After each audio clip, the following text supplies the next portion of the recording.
Hi, everyone, and welcome back to Brian's Horror Corner, and welcome to this horror movie review for day 29 of my 31 Days of Halloween Horror series. Only a couple days left of the month in this series, hard to believe for sure. Um, Today we're going to take a look at another first time watch, as most of the movies have been in this series for me. And that's actually a sequel to a movie, an anthology movie that I included in my October series last year for Halloween, which was 1031 from 2017. So, of course, today we're going to take a look at its sequel, 1031 Part 2 from 2019. So yeah, 1031 Part 2. Let's just go ahead and get into it. And this review is not going to be my typical premise and cast and all that stuff because frankly, I couldn't find that kind of stuff. Plus, it's a different kind of movie, so it's going to be a little different. Just a heads up. So, 1031 Part 2, as I said, is from 2019. Basically, the synopsis is you join horror host Malvolia, the Queen of Screams, as she celebrates this year's Halloween Monster Marathon with 5 new tales of terror and the macabre.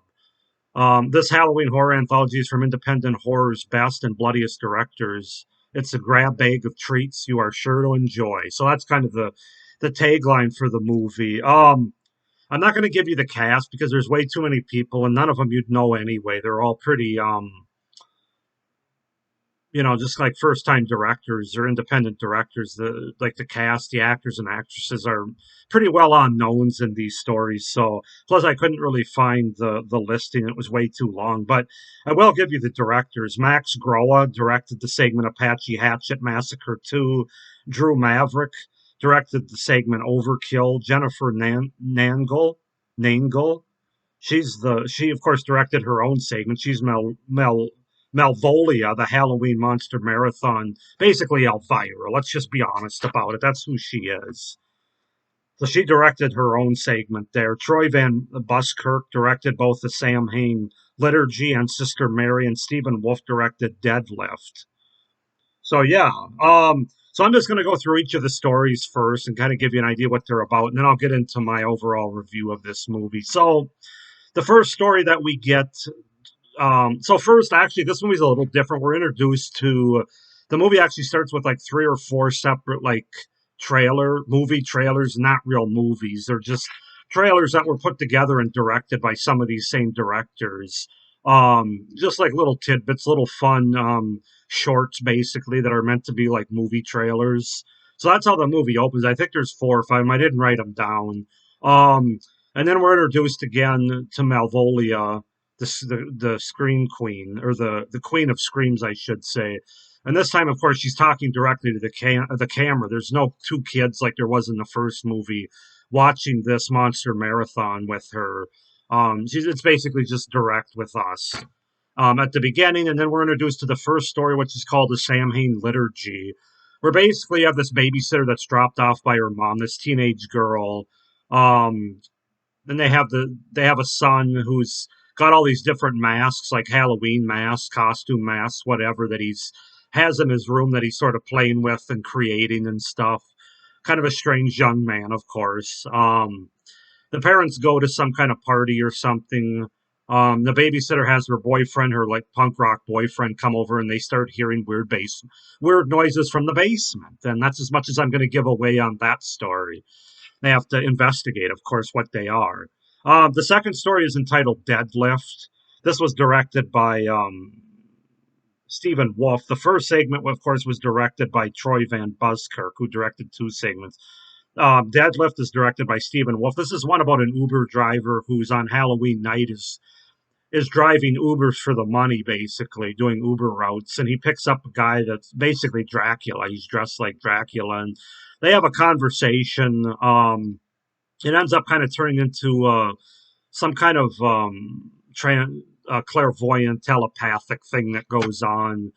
Um, this Uber driver's kind of down on his luck and not exactly happy with his life, kind of thing. And that's about as much as I want to give away, not to spoil it. I'll get into it with my review. The third story is Apache Hatchet Massacre 2. This was directed by Max Groa. This segment's only about 5, maybe 10 minutes, but I think it's closer to 5 actually. About this Halloween party that's going on, and these these people that are dressed kind of weird. One dude's wearing like this small cowboy hat. And I think this is supposed to is meant to be more of a lighthearted sort of comedy kind of Halloween episode. And basically, you have this not hatchet, but this um well,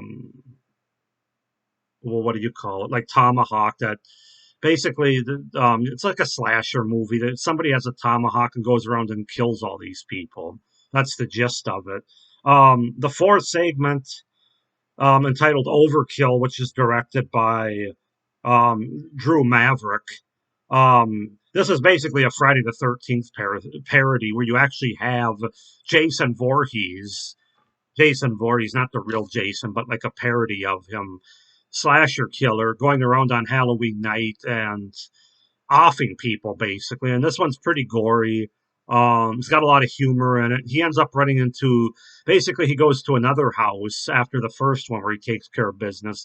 He goes to another house where there's this woman dancing, and he's watching her through the window. And then, as it turns out, there's another serial killer slasher that's also watching her, and so they have to figure out who gets her, basically.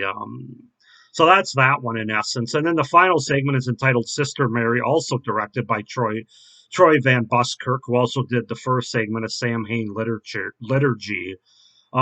This is about a nun who's kind of living a double life, and she has to deal with her own demons, which manifests itself in an actual demonic demon at the end of this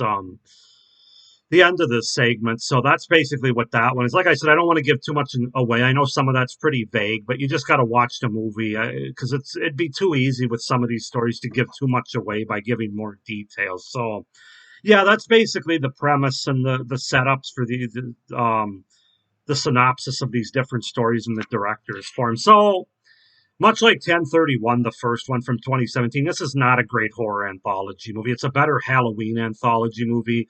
And even for that, it's not great, as opposed to like a Trick or Treat or I would even argue on Tales of Halloween. I think those are in a tier higher for sure above these, as well as like All Hallows Eve.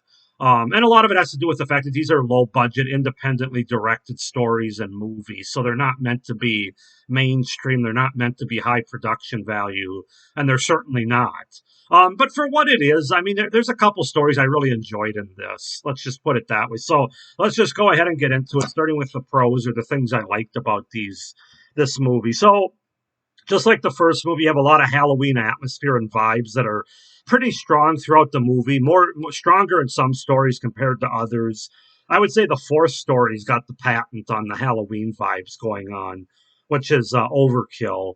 A lot of trick or treaters, a lot of decor, Halloween decorations, just Halloween atmosphere vibes, outdoors, fall, harvest. So it makes for a good Halloween watch, just like the first movie did. These movies are meant to be watched in October before around Halloween, basically, and they do a pretty good job in that regard, letting you know what holiday they're celebrating. So there's that. They seem to really ratchet up the blood and gore in this sequel. I remember the first movie having some blood. I don't remember it being overly gory. This movie definitely ratchets that part of it up. Um, there's one scene where basically somebody's body parts are dragged out of their body when they're sliced across the stomach, which was kind of interesting and was pretty not unique, but was came across pretty well, I thought, especially for being a low budget movie. There's quite a bit of blood in all the segments. Like I said, that was in the fourth segment where you have the guts falling out of the bodies. Effective and fun kills, especially in the fourth story Overkill. You're going to hear me mention that a lot in the pros, and you'll probably be able to figure out my ranking of these stories once you get to the end of my review here before I actually give you that, which I will at the very end of this video. This sequel also ratcheted up and had more humor and light comedy moments within some of the stories, particularly the third and fourth stories in the middle, which would be the Apache Hatchet Massacre 2 and Overkill. Those two definitely are more of a comedic, more of a lighthearted, sort of fun Halloween atmosphere tone as opposed to being like serious stories or anything scary. So yeah, and I'll say that it landed pretty well in the fourth story, not the third one. We'll get into that more as I get into my cons. Um, and it does have some pretty good creature effects for again the low budget of this movie. Makeup effects are pretty good, especially in the first story, the second story, and the fifth story. You have the basement creature in the first movie. I thought that was fairly effective, especially with the hand and the long fingernails. The transformations that take place at the end of the second story, I thought were pretty interesting with the sort of the blue flashing in the face. I'm not going to tell you exactly what that is because it would end up giving away that story. And then in the fifth story, you have like a demonic creature towards the end of that story, which I thought was pretty good. Again, this is all considering these are low budget independent movies and stories. I mean, I'm not saying it's on a Hollywood level or anything. So, like I said, pretty good with that considering the low budget. I do appreciate in these movies the same as the first one as well, the fact that they give these independent horror directors this opportunity to direct these stories. I think that's good for everybody. And there is some talent that shows through behind the camera and with the overall direction of these stories. Especially two directors specifically, Troy Van Buskirk and Stephen Wolf. Those are the two directors that stood out to me in this movie, given the segments that they directed. So I wanted to bring that to light. That was very much a pro that came across. Overall, I really did enjoy the first segment and the fourth segment the most. The first one had a really good story that ended up leading to a twist that I did not see coming. It's kind of one of those stories you think it's going to go one way, and it really doesn't. They kind of turn it over on its head, and so it has a really interesting and they go in a different direction, which I kind of appreciate. Not having that predictable story go the way you're expecting. I thought they did a pretty good job with the twist. Um, and it's fairly gory. I thought it was effective for what it was. And then the fourth story is, as I've mentioned already in my pros and just going through the reviews, just a really fun slasher parody with lots of blood and gore, a lot of good humor. That one, the humor did land a little bit more for me in that one, as I think it will for most slasher fans. And then it even got some boobies in it. In the first movie, that's another thing I'll say. In the first movie, it was a non-rated movie, but it didn't have any swearing, I don't think, in it. Nobody dropped an F bomb or even a shit in it. There was no nudity in it. There was some blood.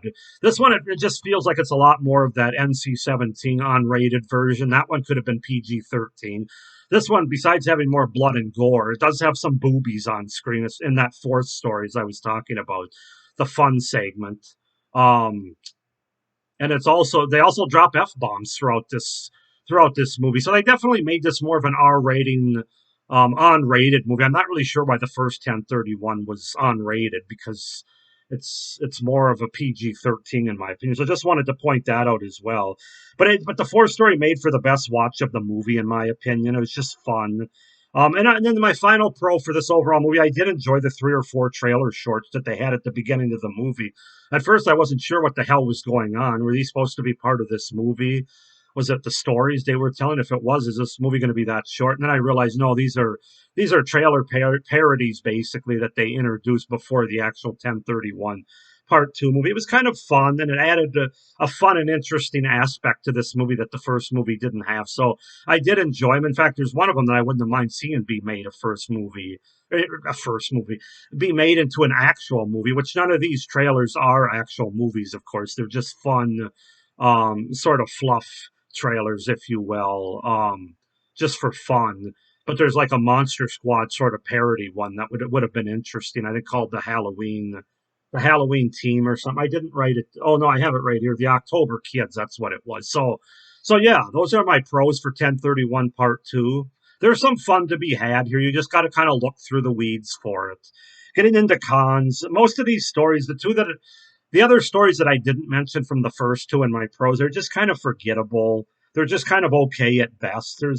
It's really only the two stories I mentioned that I really enjoy for the various reasons. The other three are just kind of there, I feel like. The acting's pretty bad for the most part. I know it was in the first movie, with the exception of one or two stories. That's the same here in terms of the acting. The first story wasn't well acted. The second story was pretty good, pretty well acted, I would say. The third story was not well acted. It was too short to even know if it was well acted. The fourth story, not really that well acted, but it really didn't need to be for what they went for. And then the fifth story, there was really only one main character, and she did a pretty good job given what she had to work with. So, just like the first movie, the acting's pretty hit or miss there. Mostly miss for this, again, low budget, independent kind of movie here. Um, Let's see. The wraparound is even lamer, in my opinion, than it was in the first movie. In the first movie, you had the two trick or treaters who were sitting on the floor eating candy, watching Malvolia, the Queen of Screams. And then we got a little bit of not much of a twist at the end of that movie. In this one, she's just talking directly to the camera. They decided to cut out any sort of wraparound fun or idea there, and it's just they don't even need the wraparound. It's incredibly lame. Yeah, it's one of the worst parts of the movie, just like it was in the first movie. Frankly, it's not like the wraparound was great in that movie. And you only get her you only get a wraparound at the very beginning, the very end of this movie, so it's pointless, not effective. The low production values and the low budget in general, this movie does show through at certain points of this movie, just like it did in the first movie. The second and fifth stories really didn't work for me, despite the fact that the acting was decent in those segments. I think those stories and the direction tried to be a little too clever for their own good, and it didn't land for what they were going for me. Um, yeah, they just were kind of forgettable, and the second one especially tried to be too clever for its own good, and the fifth one I didn't really know what the hell was going on. There's a lot of cutaways and things, so yeah, I didn't like those stories. And then finally, the third story was pointless. It was like a 5 to 7 minute story. It was meant to be a comedy with funny characters, at this Halloween party where this hatchet or tomahawk basically slasher goes around and chops everybody up. Just completely pointless. They should have just had that as one of the trailers, frankly. So that one did nothing for me. It was better off being one of the trailer shorts. So yeah, you guys know what you're getting with these 1031 movies. If you saw the first one or you've seen this one, they're low budget, low quality for the most part, bad acting for the most part, and you have independent directors that are trying to make their way. So they're good watches for Halloween, but I wouldn't. There's nothing horror about them. There's nothing scary about these. Obviously, just like the first one. Although I will say, I think I actually would rank. I would put the first movie ahead of this one, not by a large margin, but I did enjoy more of the segments more in the first movie than I did in this one. So I think I'm going to give this. This might sound harsh, but I'm going to give this a 6.5 out of 10 for 1031.2. Um, when you only have 2 out of 5 segments, I can't go any higher than that. That I actually like 2 out of 5, the first and the fourth segment. So go ahead and comment down below what you guys think of 1031 Part Two if you've seen it. What you thought of it. Did you like it more than I did? About the same? Why not? Please like this video and hit the little notification bell down below so you don't miss any of my upcoming reviews for this series. Only 2 days left. And please be sure to subscribe to my channel so you don't miss any of my great horror content coming up for the rest of this year and into next year. Sorry, I'm trying to make this video's long, so I'm trying to talk fast. Um, Hope everybody's doing well. Thank you for watching this movie review for day 29 of my 31 Days of Halloween Horror series, and stay scared.